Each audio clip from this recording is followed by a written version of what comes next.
Cumprimento os irmãos com a graça e a paz. Amém? Amém.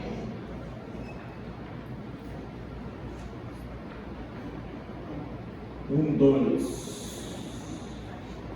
Abra sua Bíblia em Isaías, capítulo 6.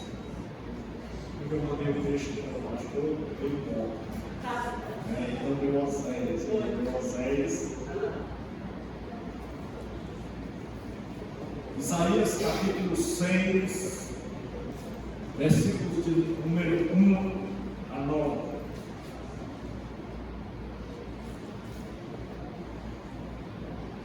Hoje nós vamos falar sobre o encontro com Deus transforma todas as dimensões da nossa existência. No ano em que morreu o rei Uzias, eu vi o Senhor assentado sobre o alto e sublime trono, e as abas das suas vestes enchiam o templo. Serafins estavam por cima dele, cada um tinha 6 asas, com 2 cobriam o rosto, com 2 cobriam os pés e com 2 voavam. E clamavam uns para os outros, dizendo: Santo, Santo, Santo é o Senhor dos Exércitos. Toda a terra está cheia da sua glória. As bases do limiar se moveram à voz do que clamava, e a casa se encheu de fumaça. Então disse eu: ai de mim, estou perdido, porque sou homem de lábios impuros e habito no meio de um povo de impuros lábios. E os meus olhos viram o Rei, o Senhor dos Exércitos. Então um dos serafins voou para mim, trazendo na mão uma brasa viva, e tirara do altar com uma pedaço. Com a brasa tocou a minha boca e disse: eis que ela tocou os teus lábios, a tua iniquidade foi tirada e perdoado os teus pecados. Depois disto, ouvi a voz do Senhor que dizia: a quem enviarei e quem há de ir por nós? Disse eu: eis-me aqui, envia-me a mim.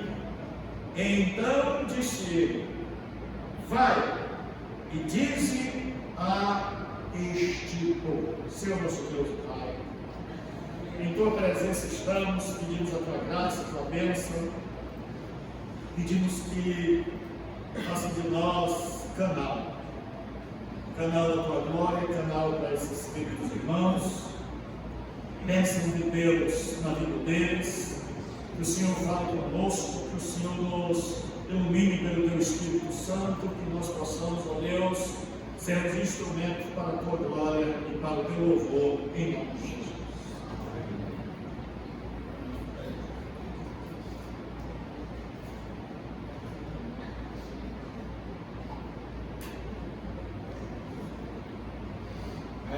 Mais uma vez é a alegria estar conosco.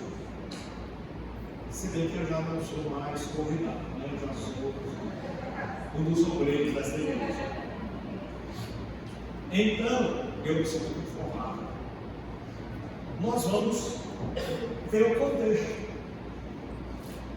Onde é que esse texto do profeta Isaías está inserido? 3 coisas nós precisamos ver aqui. A primeira delas é que Isaías ele profetiza nos dias do rei Uzias.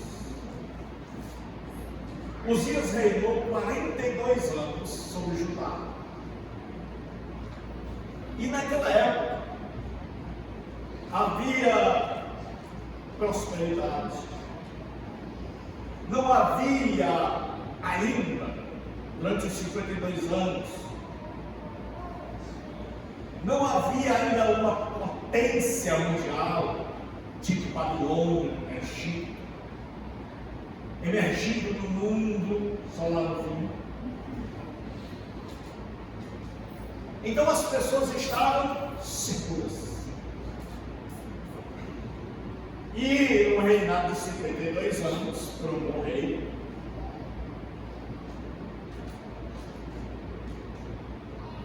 Então era nesse contexto que Isaías vai ministrar, vai acontecer isso aqui. A segunda coisa é que quando a gente pensa em profeta, a gente pensa em alguém que Papai Noel, esse Papai Noel do Antigo Testamento. E Isaías tinha entre 18 e 20 anos, quando foi chamado por Deus. Então era alguém que tinha segurança. Ele era da nobreza, ele tinha um parentesco com o rei. Ele é do tempo de Miqueias, só que Miqueias prega no sertão e ele prega na cidade. E Isaías é aquele tipo de jovem que ainda não sabe o que vai fazer na vida. Tem deixado aquele dilema: como será no futuro? Mas agora surge uma crise. Porque eu e você somos assim. Quando nós estamos tudo bem, quando o dinheiro está entrando, a gente tem a garantia do dinheiro no final do mês para honrar as contas. Quando a gente está com saúde, quando os pés estão firmes no chão, quando tudo vai bem, então a gente tem a falsa sensação de segurança. Mas aí Deus manda umas crises para que a gente descubra a nossa fragilidade. E aí o que acontece agora? Começa a se levantar uma potência mundial. Um povo perverso, os assírios. A Síria começa a conquistar. Uzias morre em 740. Tiglat-Pileser, aí o nome bonito, você está no filho. Ele é rei da Síria e ele vem e ele conquista o norte de Israel, chamado de Reino do Norte, ou Israel, ou Efraim. E ele investe contra Judá, mas Deus em sua misericórdia poupa por algum. E aí agora Israel está, depois de um período de longa paz, está agora numa crise. Quem vai governar? Mas cedo ou mais tarde nós vamos ter que enfrentar um ataque da poderosa e perversa Síria. Os historiadores dizem que eles andavam com caveiras nos povos conquistados, com crânios, que eles empalavam as pessoas.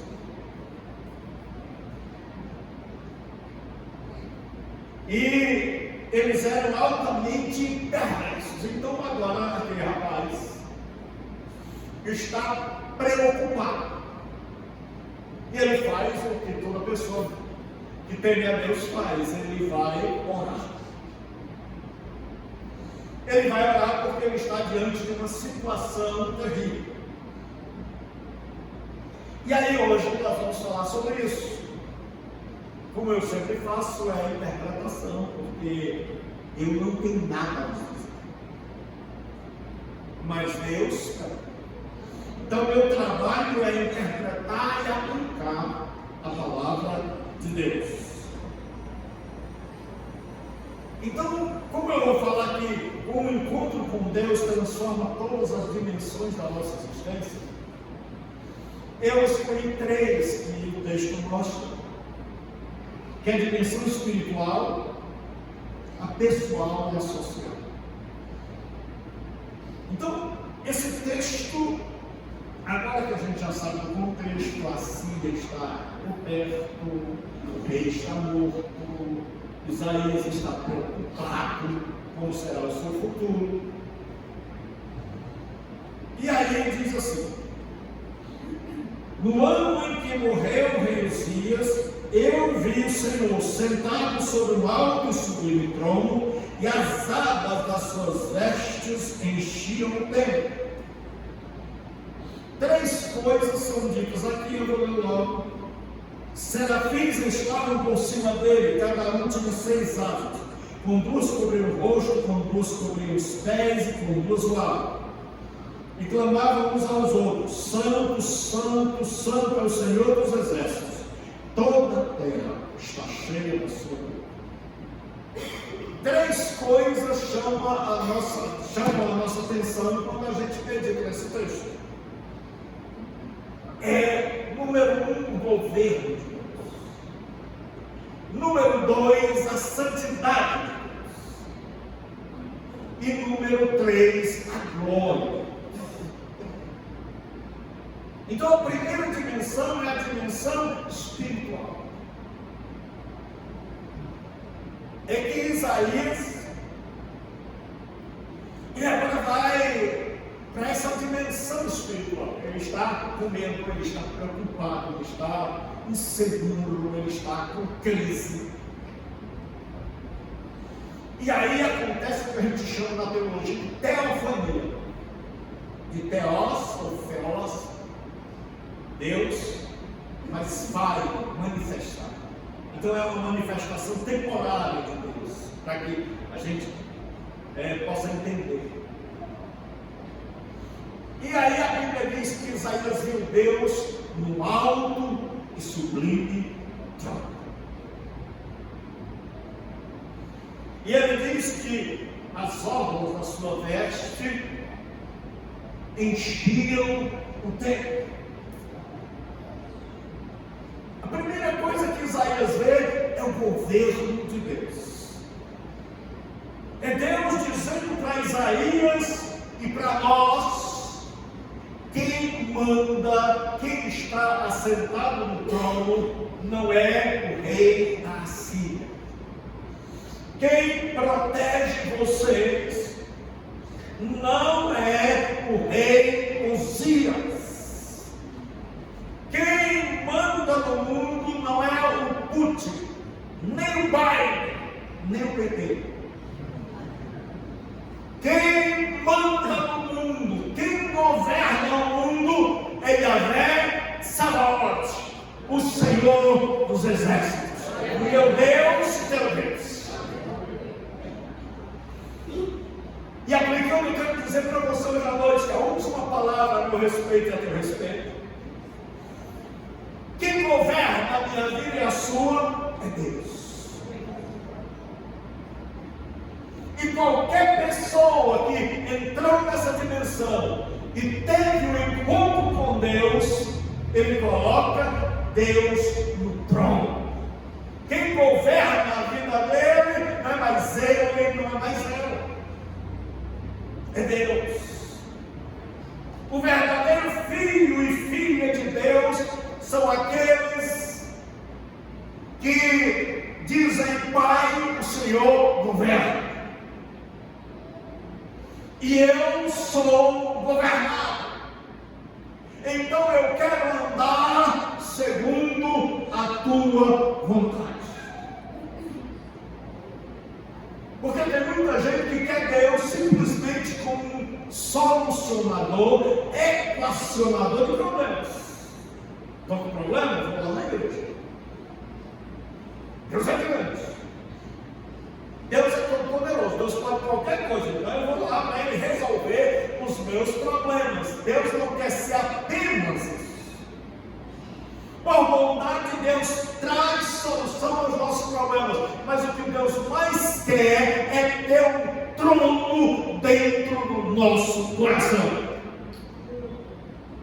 Porque se Deus não governa a minha vida e a sua, nós nunca tivemos um encontro com Ele.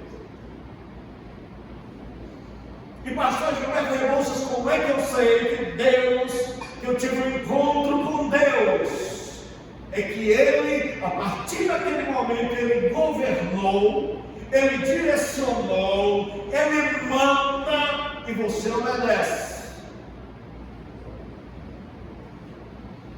E você se sente seguro. Você diz assim agora: antes Era a paz que me segurava, que me sustentava, que acalmava meu coração. Antes era o rei Uzias, antes era a ausência da Síria. Agora que eu tive um encontro com Deus, quem me sustenta, quem acalenta a minha alma, quem suaviza o meu ser, quem cura as minhas ansiedades, é Yahvé Sabaoth, é o Deus dos exércitos que está no trono. Então, ainda que o mar se perturbe e os montes sejam lançados para o meio dos mares, há uma cidade. Deus está no meio dela, não será abalada. Os que confiam no Senhor são como os montes de Sião, não serão abalados. Confiar em Deus, entronizá-lo, é a cura para muitos de nós. Que carregamos um fardo terrível, de um peso gigantesco de tentar vencer a vida, de tentar ser cristão, de tentar viver. E quantas pessoas não estão assim, parece que o chão saiu debaixo dos pés. Porque aquilo que sustentava não sustenta mais. Porque aquilo que governava foi-se. E porque o perigo, a crise está rondando. Então muita gente entra em parafuso. E aí Deus chega para Isaías e diz: aquieta o teu coração. E é o que ele diz a mim e a você hoje. Aquieta o teu coração. Quem manda em todo esse universo sou eu. A segunda coisa que acontece com Isaías é a glória, a cavalo, que modernamente é chamada de Shekinah.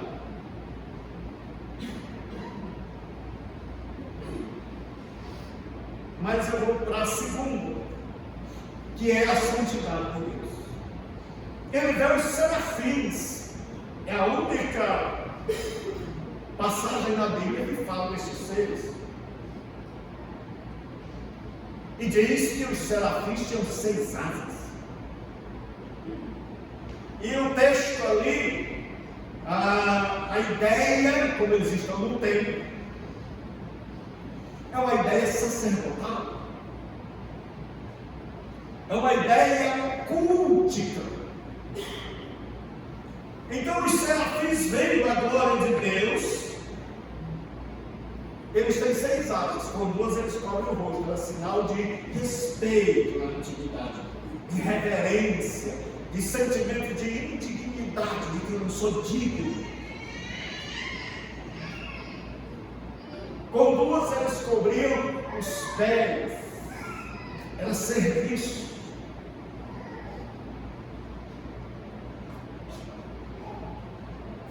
E com 2 voavam, significava que eles podiam ir a qualquer lugar e resolver qualquer coisa. Mas estes seres estão dizendo: Kadosh, Kadosh, Kadosh, Yahvé Sabaoth, Santo, Santo, Santo, é o Senhor dos exércitos. Eles estão impressionados com a santidade de Deus.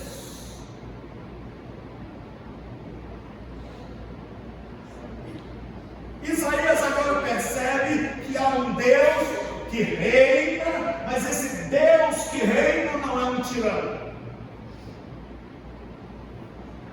Esse Deus que reina é absolutamente santo. Por isso 3 vezes: Kadosh, Kadosh, Kadosh.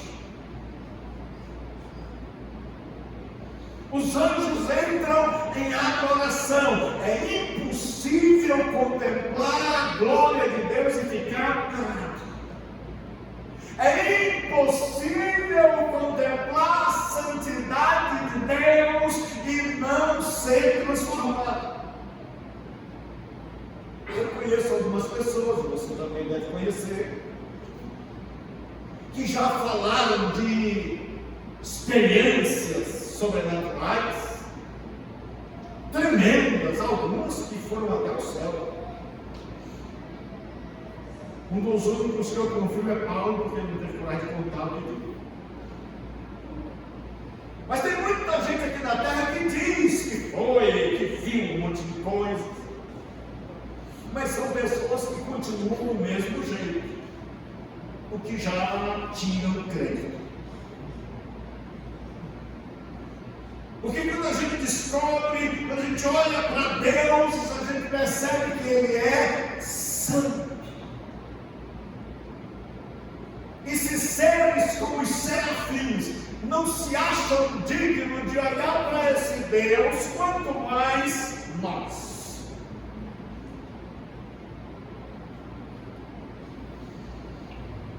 E ele diz, falando da glória, ele diz, e toda a terra está cheia da sua glória. Ele diz, toda a terra está cheia da sua voz, da sua cheia. Mas se você olhar para a terra, se você ver Isaías 1, ele vai dizer que a terra está cheia de feridas que não foram saradas, de tumores que não foram amolecidos, que o jumento conhece o seu possuidor, o boi conhece a manjedoura do seu dono, mas Israel não conhece. Esse é o estado da terra. Mas quando os serafins olham para a terra, eles dizem, toda a terra está cheia da sua glória. Porque quando eu e você temos uma visão da glória de Deus, temos um encontro com Deus, nós somos transformados aqui internamente, nós somos transformados no nosso cérebro e nós passamos a enxergar o mundo de maneira diferente. Porque o grande problema nosso é que a gente quer que o mundo mude para que a gente veja nele a glória de Deus. Mas o que Deus faz é diferente. Ele muda a mim e a você, e aí a gente olha para o mesmo mundo, mas não olha mais com os mesmos olhos. A gente começa a perceber o que a gente não percebia antes. A gente diz, esta igreja está cheia da glória de Deus, o meu bairro está cheio da glória de Deus, a minha família está cheia da glória de Deus. E quando eu falo isso, não estou me referindo a alguns que fazem de forma mágica, que pensam que simplesmente por dizer assim, minha família pertence a Jesus, que a família vai ser abençoada. São os crentes mágicos, aqueles que acham que simplesmente por falar a coisa vai acontecer. São os mistérios de Jesus. Não! O que acontece é que eles foram transformados e eles enxergaram o que eles não enxergaram. Porque antes de a gente ter um encontro com Deus, nossa visão da vida é pessimista. A gente só consegue enxergar o lado ruim da vida, aquilo que nos falta, os defeitos do outro. A gente não consegue ver as bondades e as bênçãos de Deus repartidas sobre a terra. Mas na hora que a gente é tocado por Deus, na hora que a gente é transformado por Deus, você começa a desfrutar do belo, você começa a ver a ação poderosa de Deus em meio a uma terra chagada, em meio a uma terra adoecida, em meio a um mundo. Você olha assim e diz, Deus me deu filhos, Deus me me deu família, Deus salvou minha alma, Deus me deu uma igreja saudável para que eu possa congregar, Deus me deu irmãos, Deus me deu um lar, Deus me deu emprego, Deus tem tomado conta de mim. Então você começa a ver a glória de Deus está na terra. Porque, irmãos, não tem vida pior do que aquela vida onde você só vê o que é feio, onde você só vê o que é triste, onde você só vê o que é mal. E nós temos tanta gente que carrega. É como uma caçamba que vai catando coisa ruim. É gente que olha e vê coisa ruim e vai botando na caçamba do seu coração. E é gente que acaba se desgostando da vida, é gente que psicologicamente está parado, é gente que é azeda, é gente que sofre, que não tem esperança, que não vê perspectiva, que está anestesiada e vive numa inércia. Aí Isaías olha e vê a glória de Deus. E aí ele vê Deus governando. E a pergunta para nós hoje é: Deus governa a minha vida? Segunda coisa, ele vê a santidade de Deus. E a reverência, o temor daqueles anjos poderosos. E a pergunta é: eu estou ciente de que eu sirvo a um Deus santo? E a terceira é que ele diz assim: toda a terra está cheia da glória de Deus. Eu tenho conseguido perceber que, apesar do diabo, apesar da feiura do pecado, apesar da maldade dos homens, apesar da corrupção, eu ainda consigo ver esperança. Eu ainda consigo ver a glória de Deus espalhada. Eu ainda consigo ver no sorriso da criança. Eu ainda consigo ver um casal. Eu ainda consigo ver uma pessoa que estava destruída e que chegou a Jesus Cristo e a vida dela foi restaurada. Eu ainda consigo ver no domingo a glória de Deus. A segunda coisa que eu vou falar agora é sobre a dimensão pessoal. Quando a gente tem um encontro com Deus, é como se a gente estivesse diante de um espelho. É impossível, preste atenção, você ter um encontro com Deus e não se enxergar. Quando a gente tem um encontro com Deus, a gente se enxerga. A gente passa a olhar para nós mesmos e assim, vi, e agora aquela visão volta. E aí nós temos três coisas também. Nós temos o reflexo da glória de Deus. Nós temos a confissão do pecado e a purificação do pecado. Ele diz assim: 4.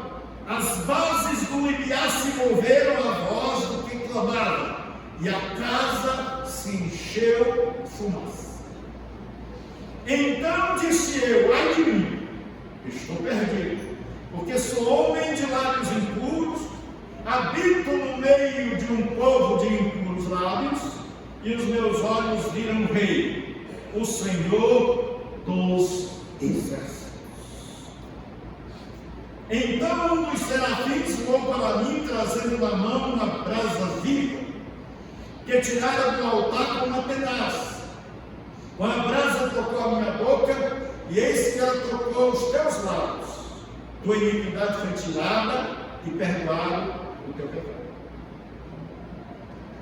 Agora, quando quem olha e vê Deus. Como eu disse, é como espelho. A gente começa a se enxergar. E aí a gente começa a ver a disparidade. Quem Deus é e quem nós realmente somos. Porque a nossa tendência é se comparar com o mundo. A Bíblia diz assim, não há nenhum justo, nem o Senhor. Mas a Bíblia diz que Noé era justo. Como assim, pastor? Que negócio é esse? É que Noé, comparado com as pessoas que viviam no seu tempo, ele era justo. Comparado com Jesus Cristo, ele era altamente injusto. E nós gostamos de nos comparar. É por isso que é tão delicioso falar da vida dele. Por que, pastor? Porque enquanto eu falo da vida alheia, eu estou esquecendo da minha. Porque enquanto eu estou preocupado com o irmão da igreja, eu estou esquecendo de mim, eu estou tirando, eu estou me imiscuindo. E aí agora ele tem uma visão da glória de Deus e ele olha para cima. Aí ele diz assim, e a casa se encheu de fumaça. Houve um verdadeiro terremoto. Tudo tremeu, tudo foi chacoalhado. E aquele pó que estava ali, como a gente diz, debaixo do tapete, sumiu. E o que Isaías viu foi uma grande fumaça. Meu irmão, quando Deus se manifesta na minha vida, na sua vida, ele vem para dar uma chacoalhada. A glória de Deus, ela vem para chacoalhar a minha vida e a sua, para dar umas pancadas com você. Se alguém aqui tem tapete em casa, você vai saber disso. Que você bate o tapete e coisas que você não imaginava estão lá embaixo, a poeira sobe, você faz atixim. Você espirra, porque entrou nas suas narinas coisas que são corpos estranhos, mas que estavam lá no seu tapete. E quando Deus manifestou sua glória, as portas tremeram e a fumaça subiu. Quando Deus manifesta sua glória, tudo que nós escondemos, tudo aquilo que a gente acha que ninguém sabe, que a gente guardou debaixo de 7 chaves, ou que nem nós sabíamos que tínhamos feito aquilo, surge, emerge, aparece. Não pensemos nós, porque tem pregador que só diz assim, não pense você. Ele não se inclui, ele é o santo, ele é o perfeito. Não pensemos nós que as coisas ruins que a gente fez e que a gente jogou para debaixo do tapete esperando que a consciência se acalmasse, que ela não vai subir. Um dia Deus vai dar uma chacoalhada. E a minha oração hoje é que Deus chacoalhe a minha vida e a sua, para que a poeira saia, para que a nossa vida seja transformada, para que hoje não seja apenas mais um culto, mas um culto de transformação, onde o lixo e a poeira vai sair e a nossa vida vai ser purificada. Aí a segunda coisa que Isaías viu, mas que Deus deu uma chacoalhada nele. Então hoje nós devemos ser chacoalhando. E o pior é que às vezes Deus está chacoalhando e a gente está pensando que é o diabo. Sai! Eu te repreendo. Eu vou fazer 70 dias de oração, eu vou atuar com uma corrente. Você já foi para um monte de corrente, você já foi para um monte de oração e a coisa não deu certo. É porque não era o diabo, é Deus dando uma balançada assim e dizendo: acorda. É como aquela mulher super maravilhosa que o marido é lento, para não dizer lento. E ela vai lá e diz: toma direito, seja homem, vai atrás de emprego, levanta. É Deus chacoalhando a minha vida e a sua. Ou você pensa que Deus vai deixar a gente viver esse mar de rosa para sempre? Deus não quer que ninguém vá para o inferno, não é? E aí agora Isaías vê, e ele diz: ai de mim que vou perecer. Antes Isaías dizia: ai de Moabe, ai de Edom, ai dos filisteus, ai dos amorreus. Quando a gente não tem encontro com Deus, é ai de todo mundo, ninguém presta. Nós somos os meninos de Deus, as meninas de Deus. A gente é a última bolacha do pacote, o último refrigerante do deserto. Quando você se sente, está ruim. Mas quando a gente vê a glória de Deus, a gente grita como Isaías. E ele diz: ai de mim que vou perecer, eu estou cerrado. Isso chama-se confissão de pecado. Deus espera que a gente confesse. Se você olhar a maioria das orações da Bíblia, o povo começa a dizer: Senhor nosso Deus, nós temos pecado, nossos pais pecaram, perdoa os nossos pecados.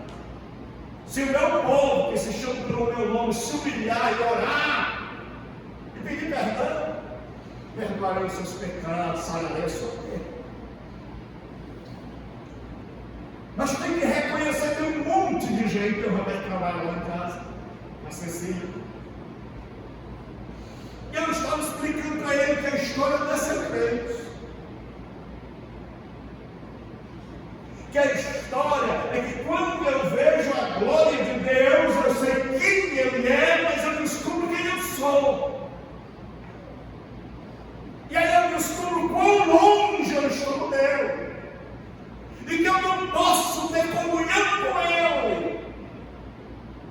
E que só a base de um mediador, alguém que está no meio, que é Jesus Cristo, é que eu posso andar com esse Deus e andar sempre na dependência dele.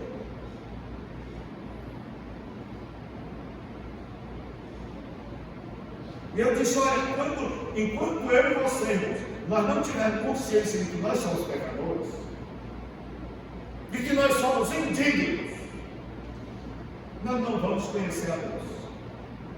Se você não se acha pecador, indigno, se você não se acha que não dá para andar com esse Deus Santo depois de ter contemplado a sua glória, se você nunca se perguntou: Senhor, como é que o Senhor ainda anda comigo?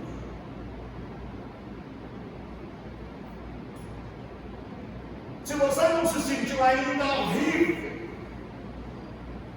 porque Deus é luz, e quanto mais perto da luz eu vou, mais eu vejo. Tem um monte de gente, eu digo sempre, faço questão de enfatizar: religião mal orientada é a maior forma de dúvida. Porque a pessoa chega na igreja, ela começa a crer nos cadeus, ela começa a se chegar, ela começa a ler a Bíblia. Aí ela é enganada dizendo o seguinte: se agora é. E o diabo diz: Paulo. Eu tenho uma neta que eu amo muito, e ela é muito esperta. Ela ganhou um pula-pula, ela tem 1 ano e meio. Aí ela tirou as coisas do pula-pula, não conseguiu colocar de volta. E ficou tentando até que ela conseguiu um. Olhou para mim assim e viu que eu não estava fazendo nada, e ela fez. Como quem diz, me aplauda. Bata palma, tem muita gente assim, vai nas palmas. Não fala do dia da igreja. São dizimista fiel, vivo orando. Pai, todo domingo eu estou aqui, eu tenho uma Bíblia. Lá em casa quase todo mundo é crente. Aí a pessoa diz, e vem as palmas, o Renato, glória a mim, louvado seja Ele. Mas no dia que você conhece a Deus, você diz, Senhor, como é que sou eu? Você vai fazer como Pedro, afasta-te de mim, porque eu sou pecador. Aí você não vai ter mais orgulho. E aí quando Isaías está achando que lá vem um anjo voando, provavelmente ele tirou uma brasa do altar do holocausto. Há uma disputa entre se tirou do altar do holocausto ou do altar do incenso. Isso não interessa. E lá vem aquele anjo com 6 asas. Se fosse aqui para nós, todos nós já tínhamos caído no chão. Antes do anjo chegar, a gente já tinha partido. Então imagina que você está aterrorizado, vem um anjo com 6 asas, com fogo para tocar na sua direção. E aí, o anjo, porque se fosse nas igrejas, você ia dizer, meu irmão, você vai passar pelo discipulado, você vai ter que se batizar, você vai ser membro de uma igreja. Ainda bem que aqui é o que eu não falo. Aqui tem parede e meia. Eu olho assim, meu Jesus, você não está tribulados. Mas o que a Bíblia diz? Isto tocou os teus lábios, o teu pecado foi perdoado e a tua iniquidade foi purificada. Na hora. Se você quer ser perdoado, confesse a Deus os seus pecados. Chegue para Deus e diz, Senhor, olha, eu dei errado aqui, aqui, aqui. O problema de Isaías era nos lábios. E alguns dizem o seguinte, que a questão é que Isaías tinha ouvido os anjos magnificarem a Deus, mas que nem ele, nem ninguém tinha os lábios todos para adorar a Deus. Mas a palavra no hebraico dá a ideia de algo que destrói. É aquela palavra que destrói, é aquela palavra que nunca edifica, mas que só bota para baixo. E aí ele sai de mim. Meu irmão, enquanto nós não dissermos ai de mim, você que está aqui que não é crente, enquanto você não chegar e dizer assim, ai de mim, estou ferrado, estou a caminho do inferno, o diabo está esperando você. É igual aquele time que perdeu todos, está lá no último lugar da tabela, a série B, só esperando por ele, assim, firme. Assim a pessoa que está no pecado. Já perguntaram, onde fica o inferno? No fim de uma vida sem arrependimento. Mas Isaías diz, tem misericórdia de mim, Senhor. Ele vai e diz, Senhor, eu estou merecendo. E aí o anjo vem imediatamente e ele recebe perdão. Perdão só na base do arrependimento. Quando nós temos um encontro com Deus, a primeira coisa que muda não é a vida da mulher, não é a vida dos filhos, é a nossa. O grande problema é que nós queremos mudar o mundo quando nem a nossa vida nós mudamos. Isaías agora, ele viu que tudo tinha subido, que estava lá debaixo do tapete subindo, que a presença de Deus fez tudo tremer, que ele se sente agora um terrível pecador e que está caminhando para a perdição, mas ele agora descobre que ele foi perdoado. Isso traz paz. Um dos textos mais lindos que eu vejo na Bíblia é aquela igreja.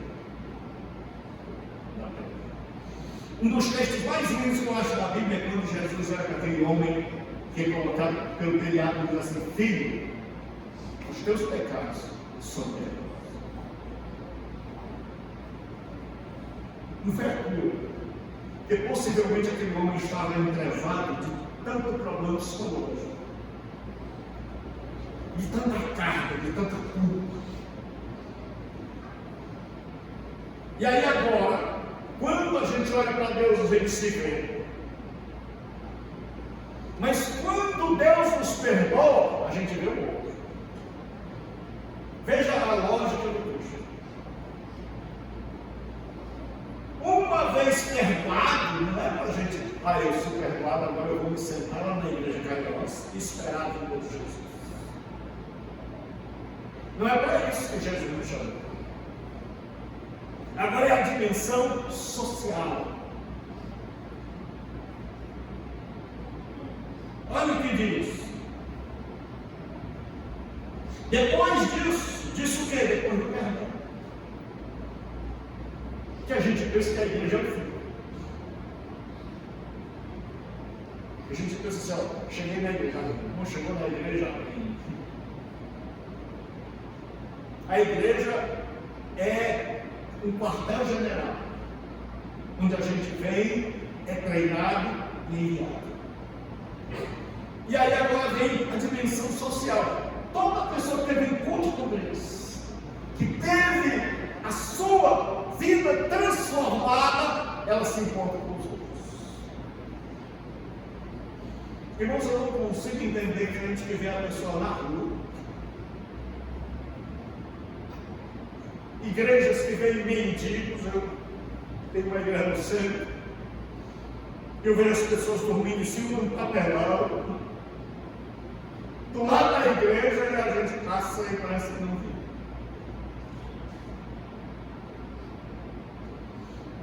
O homem agora me mandou uma mensagem da África, dizendo: pastor, estou com vergonha, mas é comida de novo.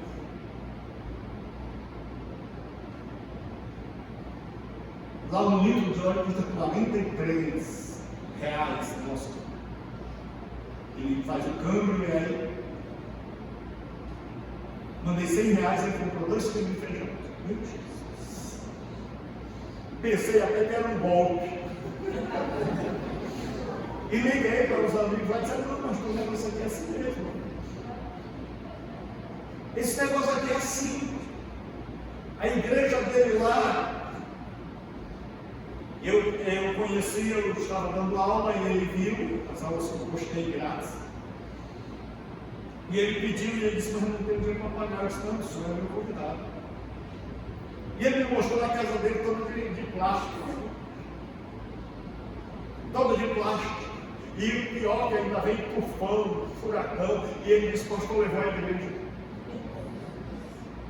A igreja coberta de palha e de plástico do lado, e o chão batido, e eles cantando e adorando a Deus. E ainda vem o furacão, se você quer dizer, é o diabo.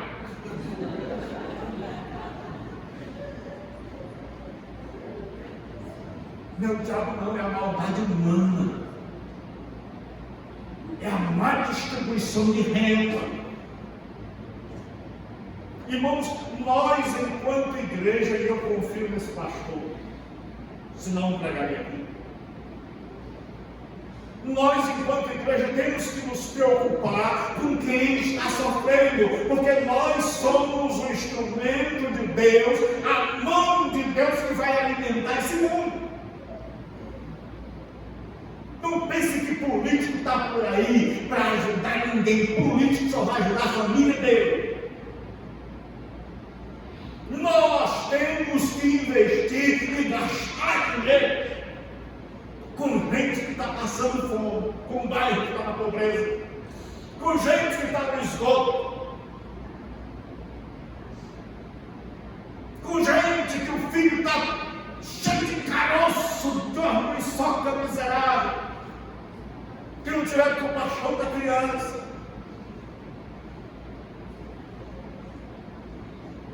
E aí, Deus chama Isaías. Então nós já vimos, Deus diz: a quem enviarei e quem há de ir por nós? O que eu acho maravilhoso é que Deus não chega, bate o pé na porta com a polícia e arrebenta, e o pior é só na cara do povo, na cara dele, que vai com mandado no momento. Que maravilha que Deus não disse: Isaías, já que eu te perguntei, e agora?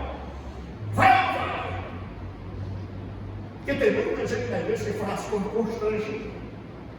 Tem pastor por aí, aqui eu acho que ele diz assim: irmão, já que você está aqui na igreja, eu vou te dar um carro. Você já queria muito, não, pastor disse que ia te dar. E aí ele faz o maior amor do mundo. Ele vem com o maior amor do mundo. Ele vem reclamando: eu estou para orar, mas não vem ninguém para orar. E não estou para cuidar disso, mas não vem ninguém para me ajudar. Só ele. É porque está de mal com a vida. Ele não fez, porque quem faz não faz sozinho. Porque quem tem o chamado de Deus, se o pastor botou você em qualquer carta, porque ele confia em você e porque Deus chamou. E você vai fazer com alegria, tendo 10 ou tendo só 11. E aí Deus chega e diz assim: a quem enviarei e quem há de ir por nós? E hoje é o brado de Deus. Aqui nessa igreja caiu. É Deus dizendo: eu quero enviar você para a faculdade onde você está. O grande problema é que quando a gente pensa em enviar, a gente pensa assim: para a Europa. Deus me envia para Dallas. Deus, eu quero ser enviado. Ninguém pensa que Deus pode enviar você para a sua própria família. Tem gente que a família está perecendo e ele está querendo ser missionário. Eu vi uma história de um rapaz assim, que ele era desorganizado na vida espiritual. E ele disse: pastor, Deus está me chamando, pastor, se pergunta, não vou orar, mas pastor do carro. Você hoje vai se converter. Mas tem pastor, não pastor. Que é o nosso pastor aqui, não vou orar mais. Um dia ele chegou para o pastor e disse: pastor, agora não tem mais dúvida. Deus me deu a resposta. O que foi? Ele disse: eu vi 3 letras no céu no sonho, VPB. Aí ele disse: o que é isso? O pastor disse: o que é isso? Vá para a noite. O pastor disse: não. O pastor disse: não. Você interpretou errado. Ele namorava com as meninas, deixava uma, pegava a outra, tinha sexo no casamento. Ele disse: o que quer dizer? O pastor disse: eu vou interpretar para o senhor. Vá plantar matar.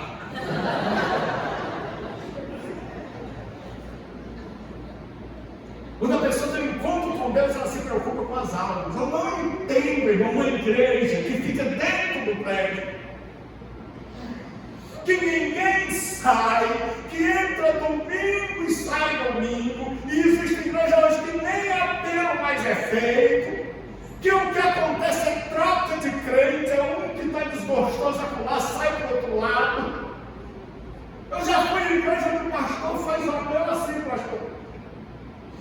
Cristiano, meu amigo, Cristiano é crente. Eu estou Cristiano porque eu conheço há muito tempo. E não preciso puxar o saco dele, não, que em qualquer lugar eu prego tudo. Mas eu já vi irmãos, igrejas que a pessoa chega no final e diz assim: e você que é de outra igreja, que está aqui, levante a mão. Eu vou entrar. E você sentiu de Deus de passar a congregar aqui com a gente. Meu Deus,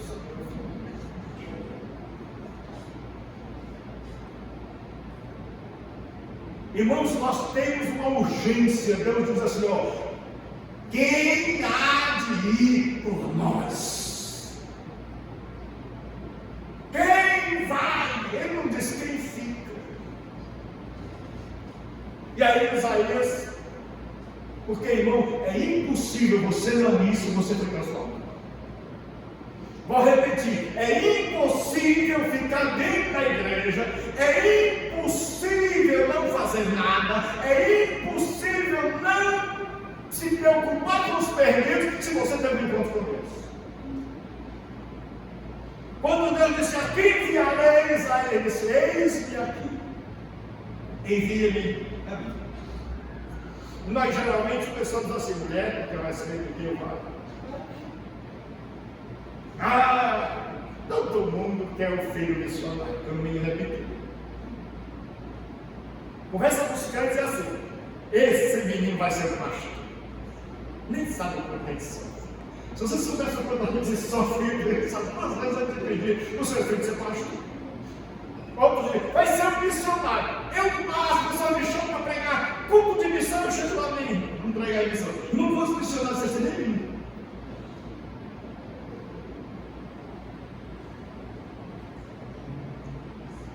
A quem enviarei? Nós precisamos.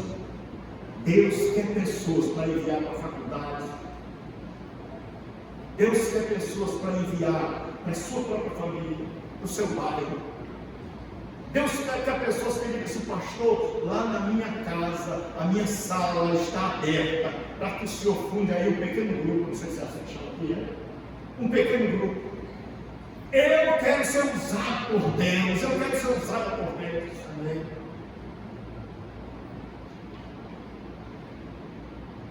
E dizer assim, Senhor, eu quero pregar, eu quero levar a tua palavra, eu estou preocupado.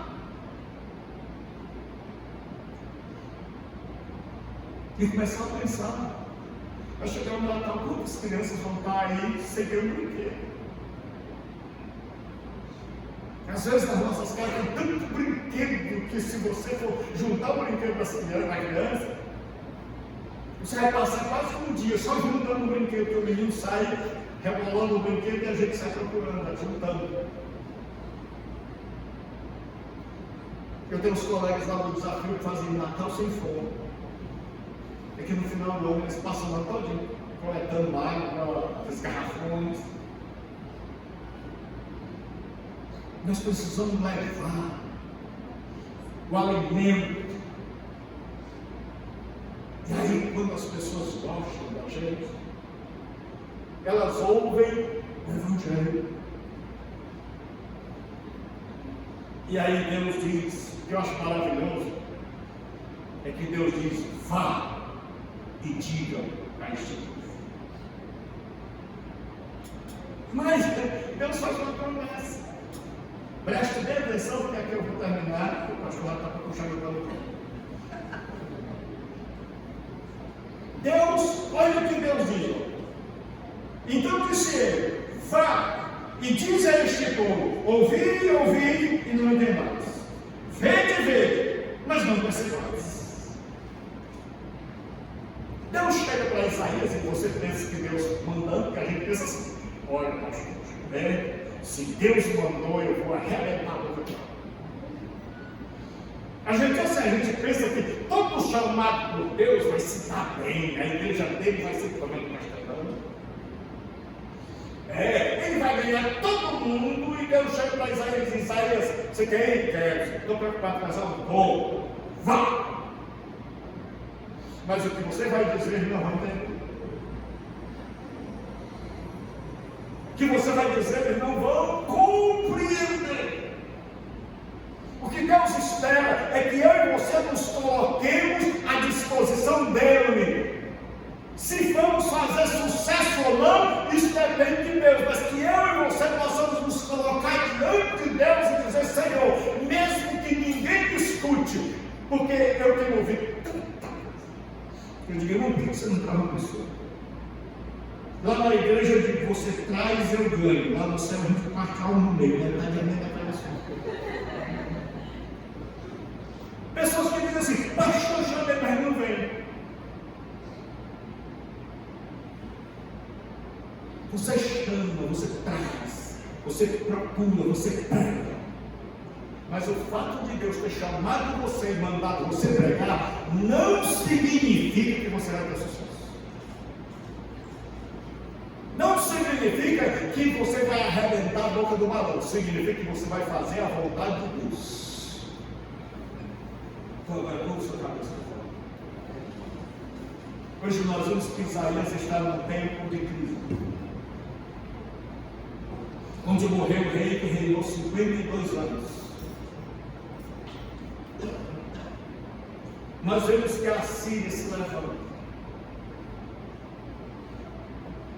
Isaías vai orar.